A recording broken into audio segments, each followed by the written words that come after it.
Muy preocupante eso. Bueno, listo.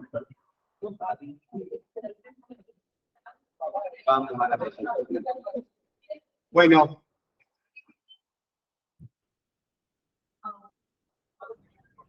Voluntariosa. Ay, ay, ay.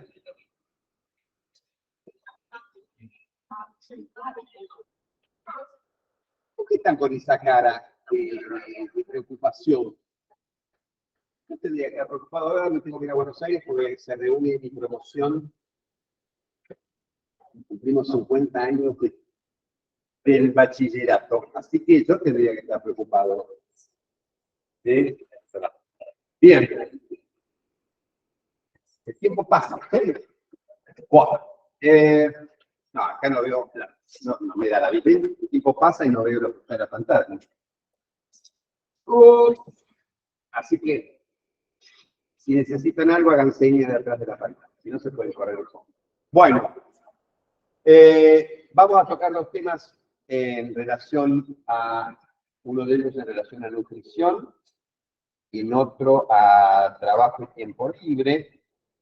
En la segunda hora, la profesora de María, Inés, va a hacer una presentación muy linda que tiene hecha sobre los compartimentos y su evaluación desde el laboratorio bioquímico.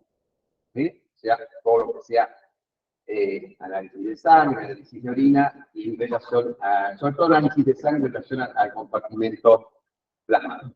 Y nosotros vamos a hablar un poquito ahora de la regulación de la secreción de insulina, que es un tema muy importante, relacionado con nutrición. ¿De acuerdo? Avancemos. Uno de los temas que quiero tratar es la regulación más allá de la glucosa. O sea, la regulación por las hormonas gastrointestinales que reciben en forma genérica el nombre de incretinas y que vamos a tratar de precisar un poquito más de qué se trata. En este gráfico, no sé por qué está tan debilucho. Ustedes tienen dos ejes, como suele ocurrir en los gráficos de coordenadas, que están mostrando la prevalencia de diabetes en 1980 y en 2014. Esto es un estudio que recluta datos de muchos estudios, o sea, es un metaanálisis, ¿sí? Que reúne 4,4 millones de datos. Bien. Y en este estudio se tendría que ver acá una línea de puntos. Esa línea de puntos está marcando, de alguna manera, la equivalencia de los datos, o estaría marcando la equivalencia de los datos en ambos casos. ¿Sí? O sea, si la prevalencia de diabetes en 1980 y en 2014 fuera la misma, tendrían que estar todos los puntos distribuidos alrededor de esta línea. Y claro está que no es así. Se ha corrido todo hacia la izquierda. ¿Qué quiere decir? Que la prevalencia de diabetes en 2014 en todos estos países es mucho mayor, inclusive duplica o más todavía la prevalencia registrada en 1900. Y el punto, este negro que se ve acá, sería el valor promedio, o sea que en promedio prácticamente estamos duplicando la prevalencia de diabetes. Y otro dato interesante, que las manchitas de colores corresponden a distintas regiones, y fíjense ustedes que los países que menos han incrementado su prevalencia de diabetes son los países de altos ingresos del occidente. ¿Sí? No estamos. No digo por las dudas, no, estamos en occidente, pero no hay altos ingresos. Menos todavía ahora. Wow. Tenemos entonces otro dato interesante, que es, esos son los 35 de años previos. Vamos para los próximos 20, hasta 2045, vamos a ver que la prevalencia de diabetes en nuestra región, que es América Central y del Sur, se va a aumentar en un 55%. Vamos a pasar de 32 millones de personas con diabetes a 49. Estos son datos estimativos de la Federación Internacional de Diabetes, o IDD. En el hemisferio norte, que es otra región de la IDF, el aumento va a ser del 33%. Y no está acá porque no me cabía, porque tenía que sacar el cartelito que queda lindo. En África, la prevalencia se va a incrementar en un 143%. De vuelta, vemos que hay una diferencia muy grande en la tasa de progresión o la cantidad de individuos que van a presentar diabetes en los próximos 30 años. Entonces no nos queda otra que pensar que hay una asociación muy importante, una asociación entre el desarrollo socioeconómico y la posibilidad de que un individuo tenga diabetes. ¿De acuerdo? Eso es así. Esto se puede ver también en estudios poblacionales más pequeños, en los cuales uno evalúa de acuerdo a, por ejemplo, el nivel de ingreso, ¿sí? O alguna otra escala para medir pobreza, y hay entonces una relación directa en nuestro país, por ejemplo, los estratos más bajos en cuanto a ingreso tienen prácticamente un 50% más de diabetes, están en una prevalencia, bueno, está estimado para el 2010, entonces modificar las cifras, pero básicamente el 50% más de diabetes que los sujetos que están en estratos de ingresos más altos. En nuestro país, la progresión también marca esa tendencia y tenemos prácticamente un 50% de incremento desde 2005 a 2018. Y esto va de la mano del incremento de sobrepeso y obesidad. O sea, el gran disparador es un factor de riesgo para el desarrollo de diabetes y muchas otras enfermedades, que es la obesidad, y esto está ocurriendo no solo en nuestro país, sino que está ocurriendo en todo el continente. Y son pocos los países de América del Sur que no están teniendo estas cifras. Uruguay tiene un poco menos, Chile tiene un poco menos, Brasil tiene cifras muy parecidas, México tiene cifras muy parecidas. Hay un incremento muy importante en los niveles de obesidad infantil, que pone en riesgo de desarrollar diabetes y de tener enfermedades cardiovasculares antes de los 25 años. Así que estamos con un panorama bastante sombrío en relación a estos problemas. Este dato no es de una encuesta, este dato es de un estudio poblacional directo en el cual se mide se hace una caracterización de la zona, se dice a quién vamos a estudiar y se lo invita a pasar, se lo invita con cara seria, ¿no?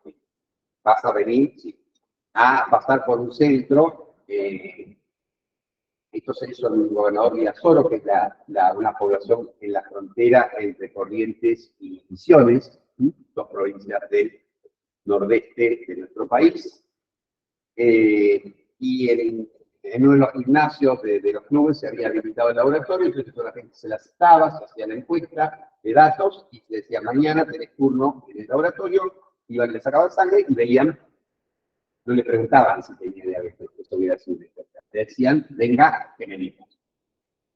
De esas personas se encontró más o menos, estamos hablando de 2005, los datos fueron recolectados en 2005, se corresponde con los datos de 2005 de la encuesta, ¿se acuerdan? De 2005 estaba alrededor de 8. Bien. Lo interesante, bueno, porcentaje de obesidad, coherente, y fíjense ustedes la cifra de hipertensión arterial en varones, ojo que no es hipertensión arterial porque se midió solo una vez, y para ser diagnóstico hipertensión arterial hay que medir por lo menos en 2 oportunidades distintas, y en cada una de ellas hay que hacer por lo menos 2 mediciones. O sea que no es hipertensión arterial, sino una medición de presión arterial por encima de 140/95, y los lípidos también para el demonio. Lo que es grave es que cuando uno invita a las personas a hacerse el análisis y les hace el análisis a ciegas, encuentra que el 32% de las personas, o sea, de este 7 y pico u 8%, la tercera parte no sabían que tenían diabetes. Esto es muy importante, esto es gravísimo. ¿Por qué? Porque es a causa de este desconocimiento que el 50% de las personas con diabetes, cuando se hace diagnóstico, tienen ya alguna complicación vascular. Ustedes van a ver en tercer año, lo que no es, hay algunos de ustedes que ya pasaron tercer año, pero muchos de ustedes están ahí, ¿no? El año que viene, en Injuria, ya van a ver entonces un poquito más, con un poco más de detalle estas cosas. Pero el hecho de no realizar el diagnóstico a tiempo hace que las personas que estén asintomáticas, que los síntomas de la diabetes leve no son manifiestos, pero van dañando los vasos, ¿sí? Y esto se traduce entonces con esta cifra. 1 de cada 2 personas que se diagnostican tienen complicaciones vasculares, retinianas, renales, problemas cardíacos, problemas neurológicos en el momento del diagnóstico. Esto es algo que se resuelve tan fácilmente como realizando una glucemia cada 3 años. ¿Sí? Así que hay medidas de prevención que se realizan anualmente, la búsqueda de cáncer mamario, o se realiza normalmente con mucha efectividad. Sin embargo, este tema no. Bien, introducción. Esto es para poner manifiesto la relevancia del problema y por qué ustedes, además de estudiar parafisiología, además de saber fisiología de la secreción de insulina, tienen que entender que forma parte de un problema mucho más relevante desde el punto de vista médico. Esto ya lo vieron, están cansados de ver las cadenas endotróficas, bla, bla, bla, bla. El hecho es que este astro nos provee a todos en el sistema solar. Bueno, nosotros lo usamos, por ahí en Marte hay alguien que la usa, pero nosotros seguro lo usamos.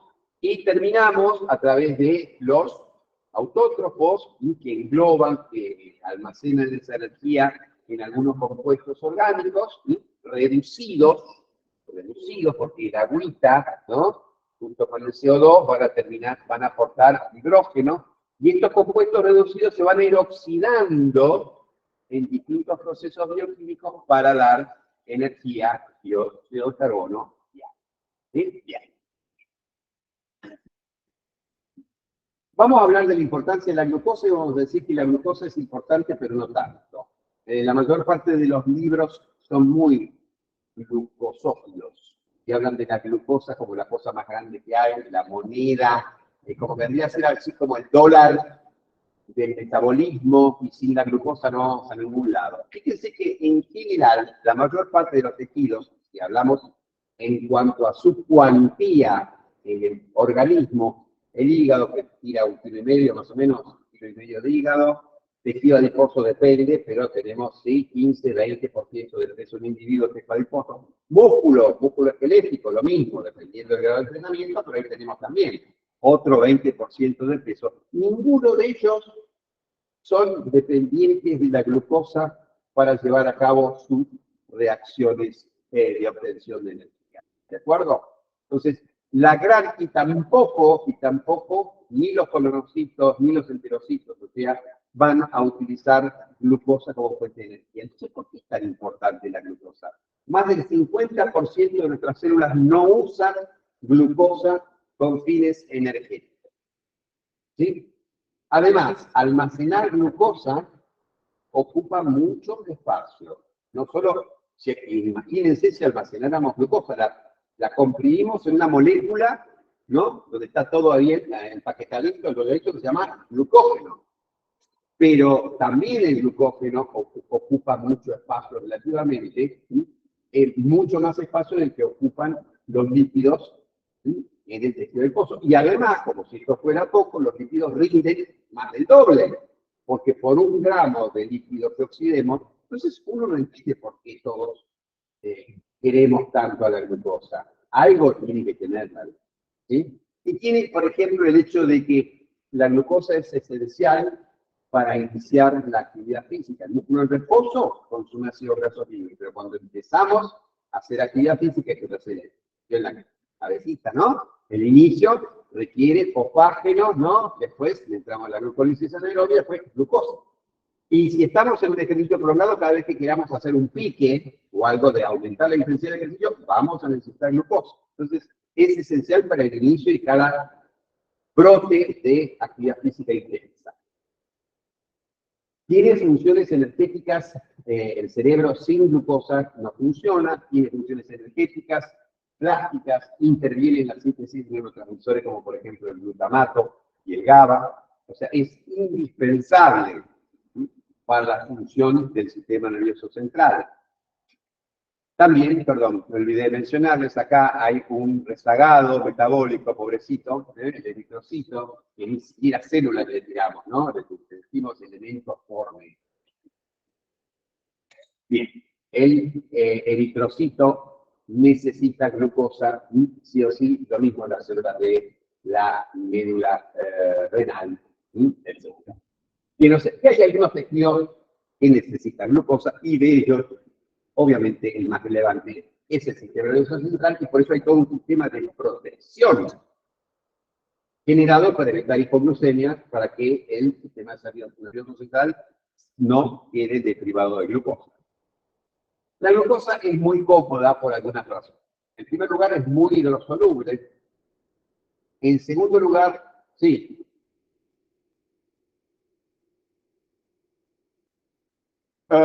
Bien. La glucosa en la médula renal es muy importante porque la médula renal tiene un flujo sanguíneo muy bajo. Hay unos vasos que se llaman vasos rectos, ¿sí? Los vasos rectos tienen un flujo muy lento, ¿sí? Y por lo tanto no son capaces de aportar una gran cantidad de sustrato. La mayor parte entonces de la energía que se obtiene a nivel de la médula renal es por glucólisis anaerobia. Las células de la corteza pueden utilizar glucosa, pero también pueden utilizar ácidos grasos y inclusive metabolizan el lactato que se forma en la médula para formar glucosa por una vía gluconeogénica. O sea que hay una especie de ciclo de Cori, recuperan el lactato de la médula y lo transforman en glucosa y lo pueden usar o incluso lo pueden exportar porque las células renales tienen glucosa 6-fosfato fosfatasa. ¿Sí? El riñón puede liberar glucosa a la sangre. Entonces, es una molécula muy hidrosoluble, no se glicosila. Ustedes saben que la fuente, no lo saben todavía, pero lo van a ver, una de las fuentes principales de las complicaciones de la diabetes tiene que ver con el agregado de glucosa o de otros hidratos de carbono simples a las proteínas. Una reacción que se llama glicosila. Seguramente oyeron hablar de la hemoglobina glicosilada. Bien. La glucosa glicosila relativamente poco, comparado con otros monosacáridos. Está rápidamente disponible en emergencia porque tenemos un mecanismo destinado a hacer glucogenólisis y proveer glucosa. No hay ninguna otra molécula oxidable que pueda brindar ATP en condiciones de anaerobiosis. ¿Sí? Es la única. Y parece una pavada, pero la oxidación anaeróbica de la glucosa da productos incoloros. ¿Sí? Imagínense a nivel del ojo, si tiene metabolismo anaeróbico, el cristalino, por ejemplo, si tuviéramos cambios en la coloración, cambios en la concentración de distintos metabolitos que generen modificaciones con el pasaje de la luz, estaremos cambiando la visión como en una fiesta nocturna, con la luz. Bien. Ahora, ¿para qué sirve la glucosa? Sirve para obtener ATP, ¿de acuerdo? Son pocos los tejidos, pero sirve. Tiene función anaflerótica, no es una puteada anaflerótica, es una puteada anaflerótica, no. Anafleróticos son aquellas reacciones que aportan carbono a los componentes del ciclo de Krebs, ¿sí? O sea, obviamente también vamos a hablar de las reacciones anafleróticas de otras vías, pero es muy importante que el piruvato ingrese, ¿no? Como acetil-CoA al ciclo de Krebs. Se transforma en otros hidratos de carbono. De ellos, muy importante, la formación de pentosas. En esa misma generación de pentosas vamos a generar cofactores reducidos que son indispensables para la síntesis de líquido, ¿sí?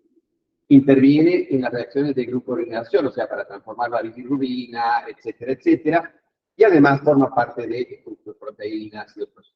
O sea, todo esto hace que la glucosa, si bien no es la molécula de nuestras vidas, ¿sí?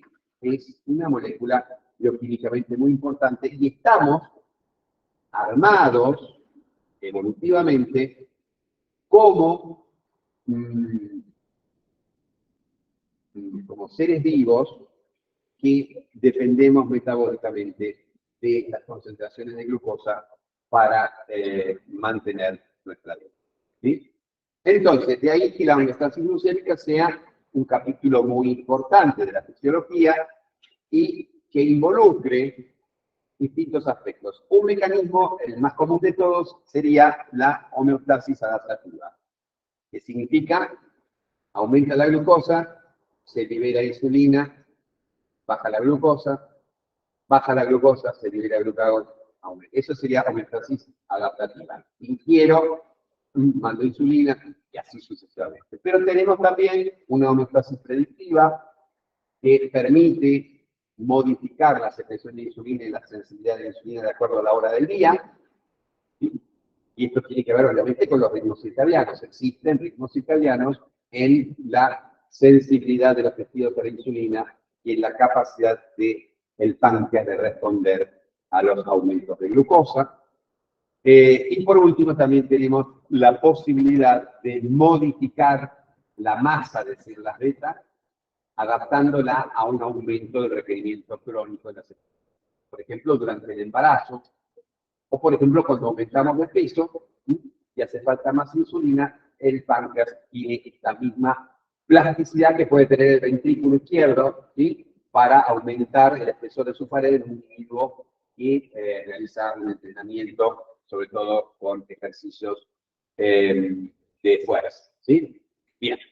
Vamos a hablar nada más después, en algún otro momento volveremos sobre este tema, de los otros, pero hoy vamos a hablar del control de la secreción de glucosa por la disponibilidad de nutrientes, de la secreción de insulina, perdón. Y ustedes pueden ver esto en este gráfico que refleja, fíjense, la secreción de insulina refleja en una forma muy exacta o paralela, un poquito posterior, obviamente, las variaciones en los niveles de glucosa. Comemos, aumenta la glucemia, aumenta la insulina hace bajar la glucosa, baja la insulina y así sucesivamente a lo largo de todo el día. Tenemos que hablar, obviamente, del rol de la célula beta y el rol de la célula beta involucra entonces el aporte de una hormona destinada a, primero, almacenar la glucosa en el hígado, como ocurre con muchos otros nutrientes, que es el primer paso hepático, se guardan en el momento anabólico, o sea, mientras estamos comiendo y unas 2 horas después, hay un momento anabólico que hace que se aprovechen los nutrientes y se depositen en distintos tejidos, entre ellos el hígado, también tejido adiposo y músculo. ¿Sí? Entonces, la insulina es fundamental para este momento anabólico que permite aprovechar los nutrientes ingeridos. ¿Sí?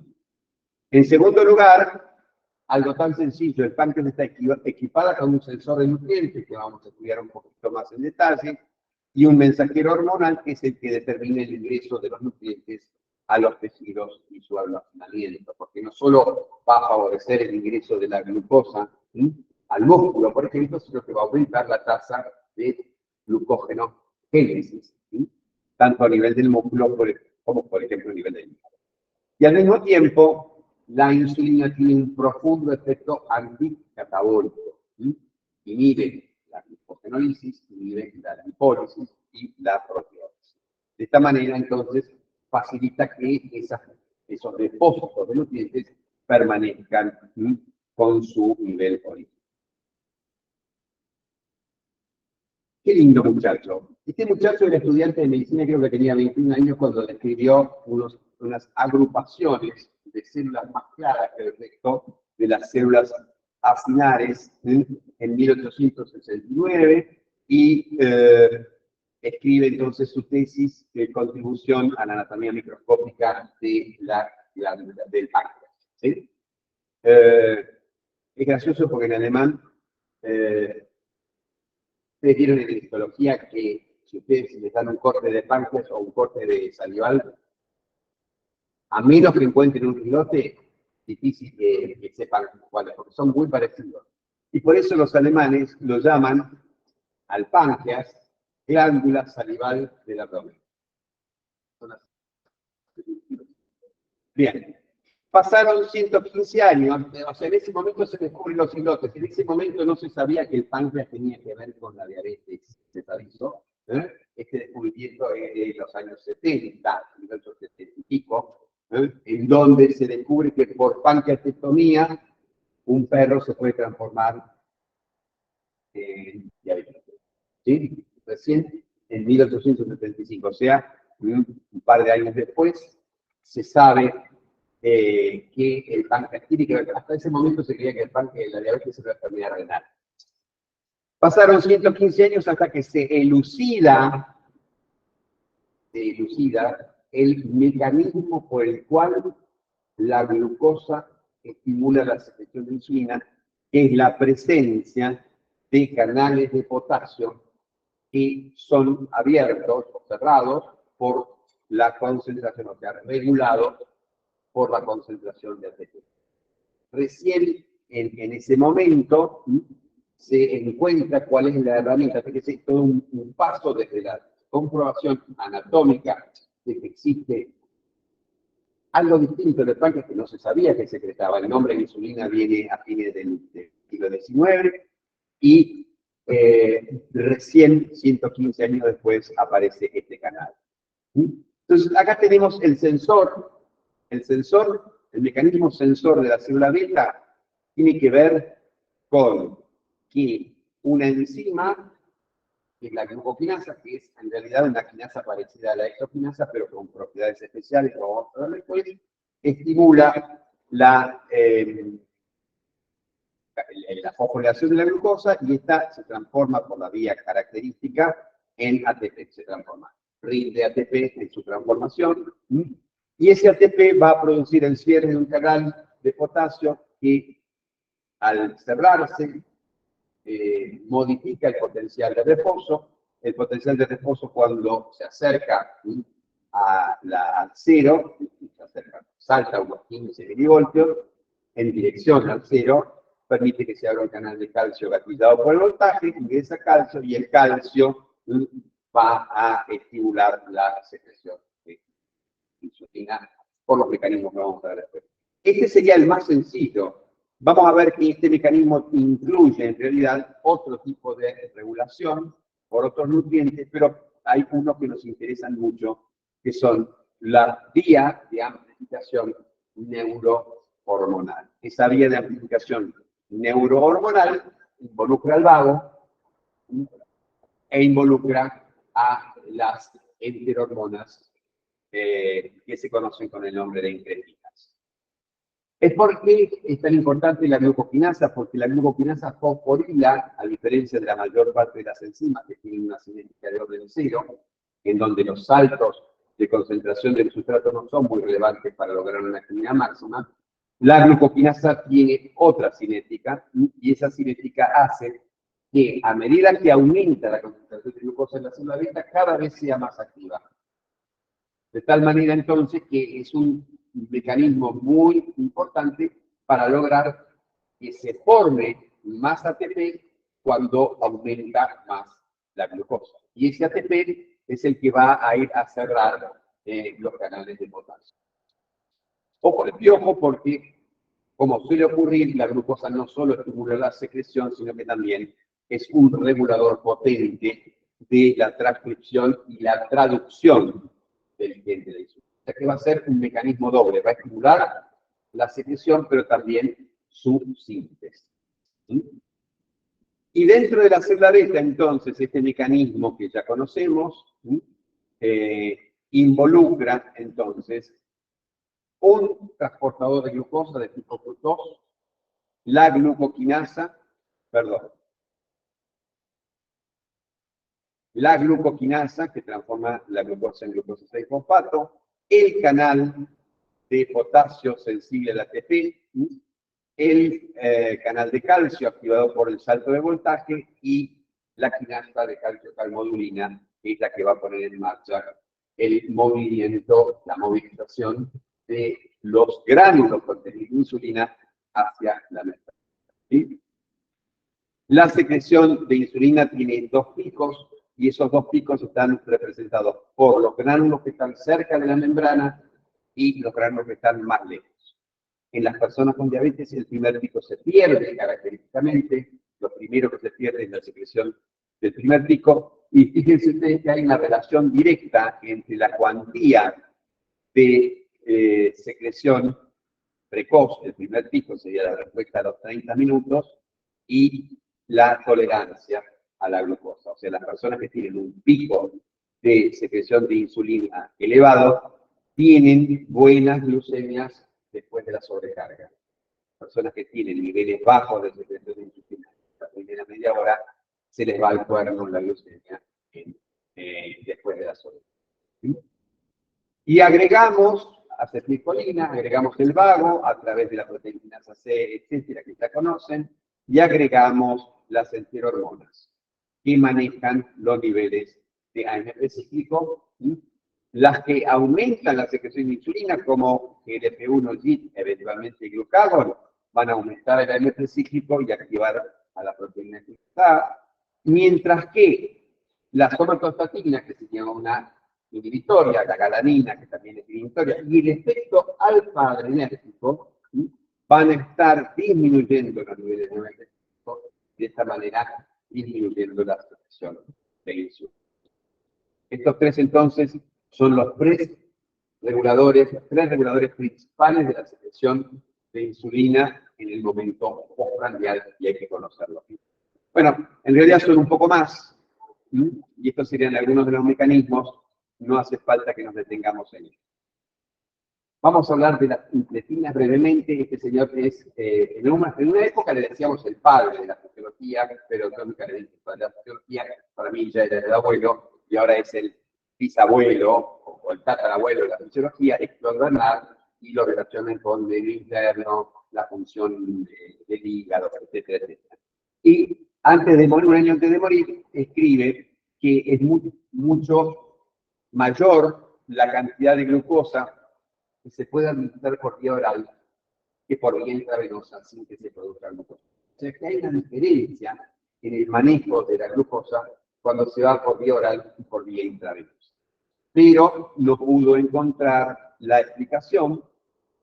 Bayes y Starling, también lo conocen, es el famoso del mecanismo de Frank Starling, ¿sí? Ernest Starling, que es el padre de la primera hormona que es la secretina, y en el laboratorio de al lado del laboratorio de Bayes y Starling había un señor que se llamaba Moore, con un bigote clásico para la época, y habla de que hay una sustancia parecida a la secretina en los extractos duodenales que aumenta la secreción insular. Inclusive la trataban de utilizar en pacientes con diabéticos sin mucho éxito. Un fisiólogo bélgica, habla de que la secreción duodenal tiene dos componentes activos, la excretina, la del páncreas exócrino, y la incretina, que estimula la secreción interna. Y ahí es de donde viene el nombre incretina. Estamos hablando de 1930. Pasaron guerras, pasó una guerra y se detuvo todo, en los 70 se vuelve a destacar la relación funcional entre el hígado y el duodeno, y Kreutzer, que es un biólogo y un clínico alemán muy importante de los años 60, 70, describe las incretinas como mensajeros hormonales de origen intestinal que se liberan cuando llegan nutrientes, principalmente hidratos de carbono, y estimulan la secreción pancreática de insulina en presencia de glucosa. Esto es muy importante terapéuticamente. ¿Por qué? Porque los mecanismos que nosotros tenemos para estimular la secreción de insulina en las personas con diabetes tipo 2 se dividen en dos grupos. Aquellos que lo hacen ignorando la concentración de glucosa y que por lo tanto pueden provocar hipoglucemias, que son más tradicionales, tienen más de 50 años dando vueltas en el mercado, y los más modernos, que son los que respetan la secreción de insulina controlada por glucosa y por lo tanto son mucho menos riesgosos.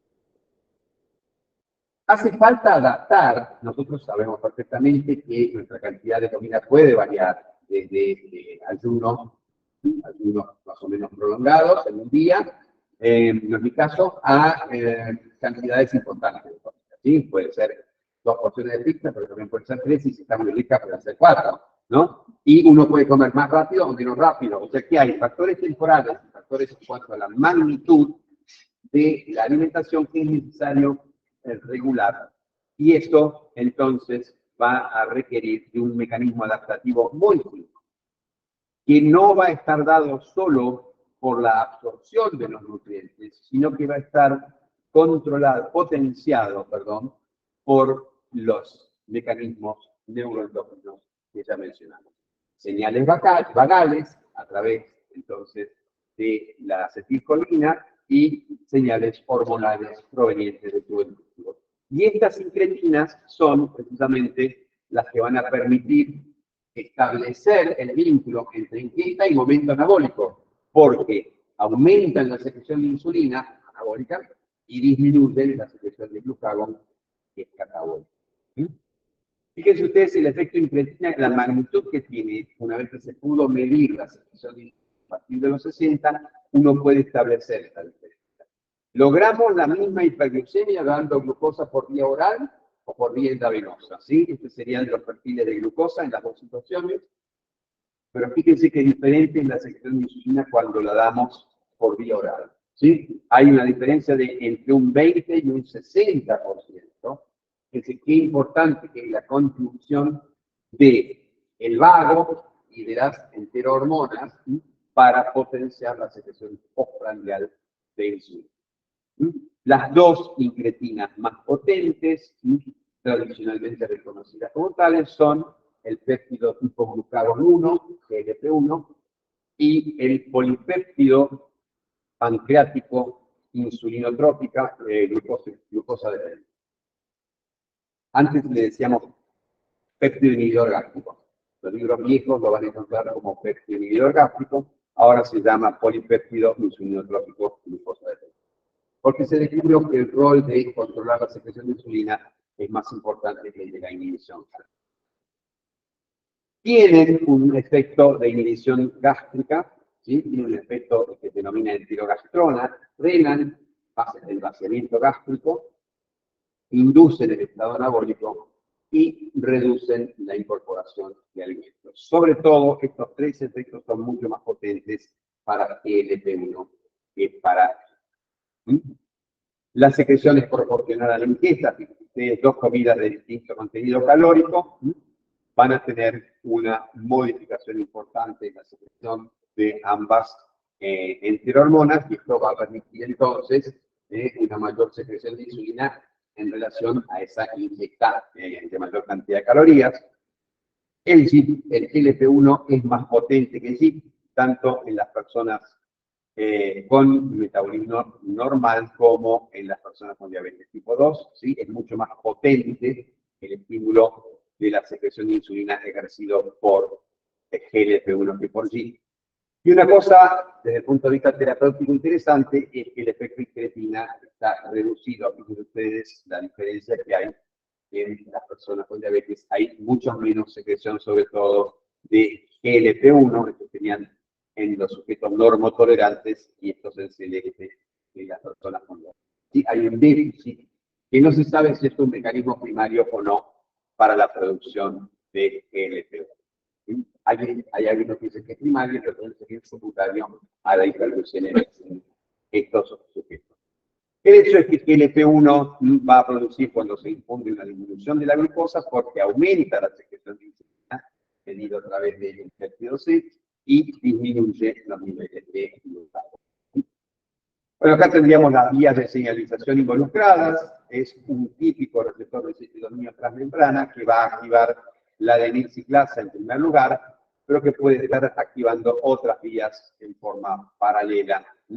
Pero nos queda, lo importante que recuerden es que el mecanismo de acción involucra la adenosinasa, la proteína quinasa A, y luego el estímulo de otras vías que van a producir, a favorecer la exocitosis de insulina, siempre y cuando haya sido iniciada por la glucosa, porque no son iniciadores, son potenciadores. Y los sitios de acción de GLP-1 a nivel del páncreas, sobre todo aumento de insulina y disminución de glucagón, reduciendo la ingesta, reduciendo la motilidad gástrica, y para algunos autores también puede estar modificando la sensibilidad de la insulina periférica hepática. De esta manera, uno puede pensar en las antidiuréticas como posibilidades terapéuticas, porque disminuyen la ingesta, porque retrasan el vaciamiento gástrico, porque pueden aumentar la secreción de insulina, incluyendo también la cantidad de células beta, y porque disminuyen los niveles de glucagón. Todo esto contribuye a reducir la hiperglucemia, ¿sí? Disminuimos la ingesta, disminuimos el vaciamiento gástrico, aumentamos la secreción de insulina o bajamos el glucagón, bajan los niveles de glucosa. Pero también disminuir la hiperglucagonemia va a bajar la lipólisis, va a bajar los niveles de ácidos grasos libres, bajar la ingesta va a disminuir el peso corporal y esto va a contribuir a mejorar la sensibilidad a la insulina. Con lo cual, hay un doble mecanismo que los hace bastante apropiados para el tratamiento de las personas con diabetes. ¿Cuál es el problema? El problema es que GLP-1 son péptidos y no se pueden administrar por vía oral. ¿Sí? Entonces, va a haber que transformar los péptidos para que no sean metabolizados, ¿sí? Y vamos a ver cómo se hace. Fíjense ustedes qué potente que es el efecto para modificar la saciedad, ¿sí? Y nosotros damos distintas dosis de GLP-1 por vía intracerebrovesicular, que va a producir una caída muy importante de la ingesta a medida que aumentemos la dosis. Y el sitio de unión puede ser, por ejemplo, el área postrema, que es uno de los lugares de regulación de la ingesta junto al hipotálamo. Esta es la inhibición, fíjense ustedes, la inhibición del vaciamiento gástrico. El efecto inhibidor de la motilidad gástrica se traduce por una disminución del vaciamiento. Y esto contribuye a disminuir la hiperglucemia postprandial, porque hace que los nutrientes lleguen al duodeno en forma más lenta. Fíjense cuando yo administro este agonista, es uno de los tantos agonistas que se han obtenido, que tiene una estructura parecida a GLP-1, este sería la velocidad de vaciamiento gástrico, el tiempo en el cual se produce el vaciamiento del 50%, por eso se habla del T50. El T50 en los sujetos control es de 1 hora. Con esta variación, si yo le doy oxenatide, fíjense ustedes que prácticamente se duplica, esta sería la mediana, el perfil 50, y si yo doy 10 microgramos, aumento la dosis, el tiempo se reduce todavía, entonces se incrementa todavía más. O sea que hay un efecto muy importante de reducción del vaciamiento gástrico que contribuye también no solo a disminuir la expresión glucémica, sino a aumentar la saciedad. Esto es muy interesante, cómo el efecto de GLP-1 va a ser dependiente de la glucemia. Yo acá estoy administrando un análogo de GLP-1, que se llama exenatida, estos son los niveles de exenatida, y le estoy generando al individuo, mediante la inyección de insulina, una hipoglucemia. ¿Sí? En forma paralela. Fíjense ustedes, esta es la secreción de insulina que provoca la exenatida. ¿Sí? Y esto es el placebo. Cuando yo estoy, acá los niveles de exenatida siguen siendo los mismos, pero como bajó la glucemia, la secreción de insulina se reduce. De vuelta, demostrando que GLP-1 no es un mecanismo iniciador de la secreción de insulina, sino que depende de que la glucosa esté estimulando la secreción de insulina para potenciarla. Y esto es lo que habla entonces de la seguridad que uno puede tener cuando utiliza este tipo de medicamentos en el tratamiento de las personas con diabetes para evitar la aparición de hipoglucemia. Bien, ya estamos cerca del fin. Los veo con caras largas, como que esto les escapa un poco. Es un tema, a mí me parece que es muy importante pasar de la fisiología a la fisiopatología y a las posibilidades terapéuticas. O sea, la idea de que ustedes sepan fisiología no es porque les pasa el muy útil saber cuál es el potencial de reposo de membrana en un tejido. No sirve para nada. ¿Verdad? Sirve para muy poco. Las cosas básicas de fisiología, pero hay algunos temas de fisiología que tienen una traslación, una traducción muy importante a la fisiopatología y a la farmacología y a la clínica. Y este es uno de ellos. ¿Sí? Cuando bajamos, inhibimos a nivel hipotalámico y a nivel del área postrema la ingesta, logramos, fíjense ustedes, una diferencia muy importante, muy significativa, más de 4 kilos de diferencia en el tratamiento en medio año en sujetos que están tratados con insulina si les agregamos el agonista de los receptores de GLP-1. ¿Sí? Es un efecto muy importante sobre el peso, y ese efecto sobre el peso se verifica sobre todo a nivel de la grasa visceral. Esta es la grasa visceral y esta es la grasa corporal. Como ustedes saben, la grasa visceral está directamente relacionada con la generación de insulina. Es una herramienta que va a contribuir a disminuir en estos individuos el grado de insulina. ¿Alguien puede abrir la puerta? Debe ser la doctora de María. Gracias, Milton. Doctora de María. ¿Pasa? Bien. Entonces, sí, alguien tiene, yo no abrí, pero cuando uno abre, tiene que dejar abierto, porque si no, cuando se cierra, se traba. Entonces, este gráfico, ¿qué pasó? Hoy que vino el depósito, entonces, de grasa que más se modifica es el depósito de grasa visceral. Y esto tiene ventajas importantes, entonces, porque vamos a estar contribuyendo a disminuir la insulina. Y una cosa muy importante es el hecho de que los agonistas de GLP-1 tienen efectos agregados sobre los factores de riesgo cardiovascular. Van a disminuir el peso, van a disminuir los niveles de lípidos aterogénicos, sobre todo triglicéridos, y también el colesterol LDL, y van a disminuir la presión arterial. Fíjense ustedes, estos son los niveles de presión arterial sistólica, se va a producir una diferencia muy interesante, prácticamente 6 milímetros de mercurio, ¿sí? Aún antes de que se haya producido el descenso de peso.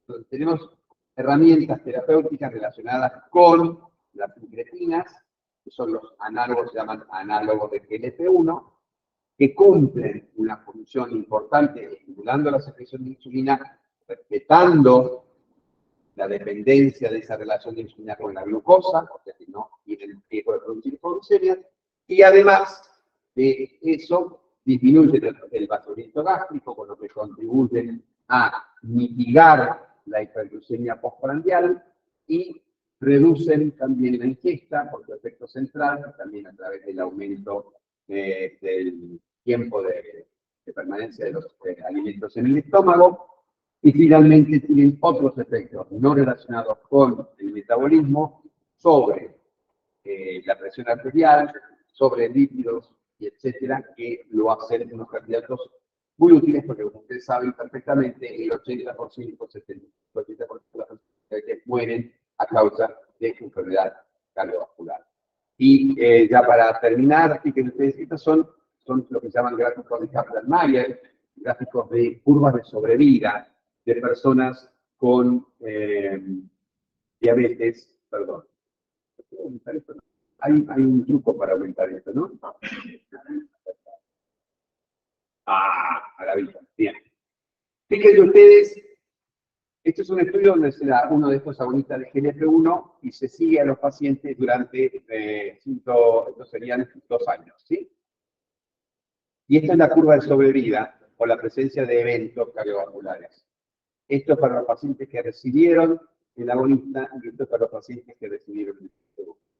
Fíjense cómo los efectos, en realidad, extrapancreáticos, porque no tuvieron diferencias en el perfil glucémico, cómo estos efectos mejoran la sobrevida de las personas con diabetes y en este momento están siendo incorporados en el armamentario terapéutico de todas las personas con diabetes que tienen algún tipo de complicación cardiovascular.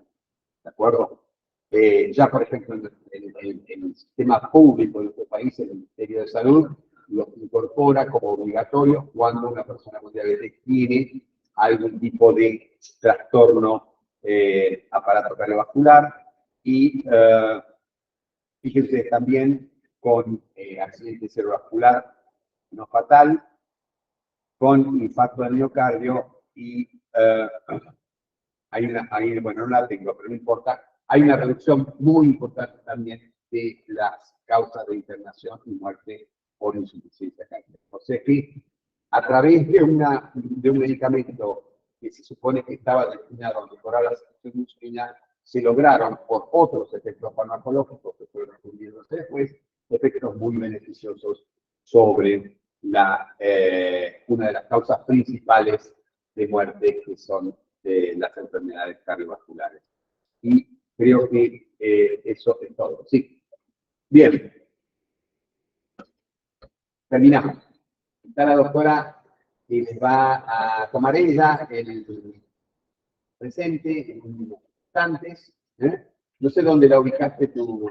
Al final. Ustedes van a tener que llegar hasta el final. ¡Opa! Yo no me tengo que ir a Buenos Aires porque, como les decía a los chicos, cumplo 50 años de egresado. En realidad, no, por favor. En realidad lo cumplí el año pasado, pero mi promoción se graduó un año después y por eso hace la fiesta ahora. Yo sí, yo soy 5 años y medio. Estaba aburrido el colegio. Me pudrí, después me arrepentí porque 5 años y medio. Pero estoy podrido del colegio, no quiero la facultad, estaba agrandado. Bien. Bueno. Contesta la segunda.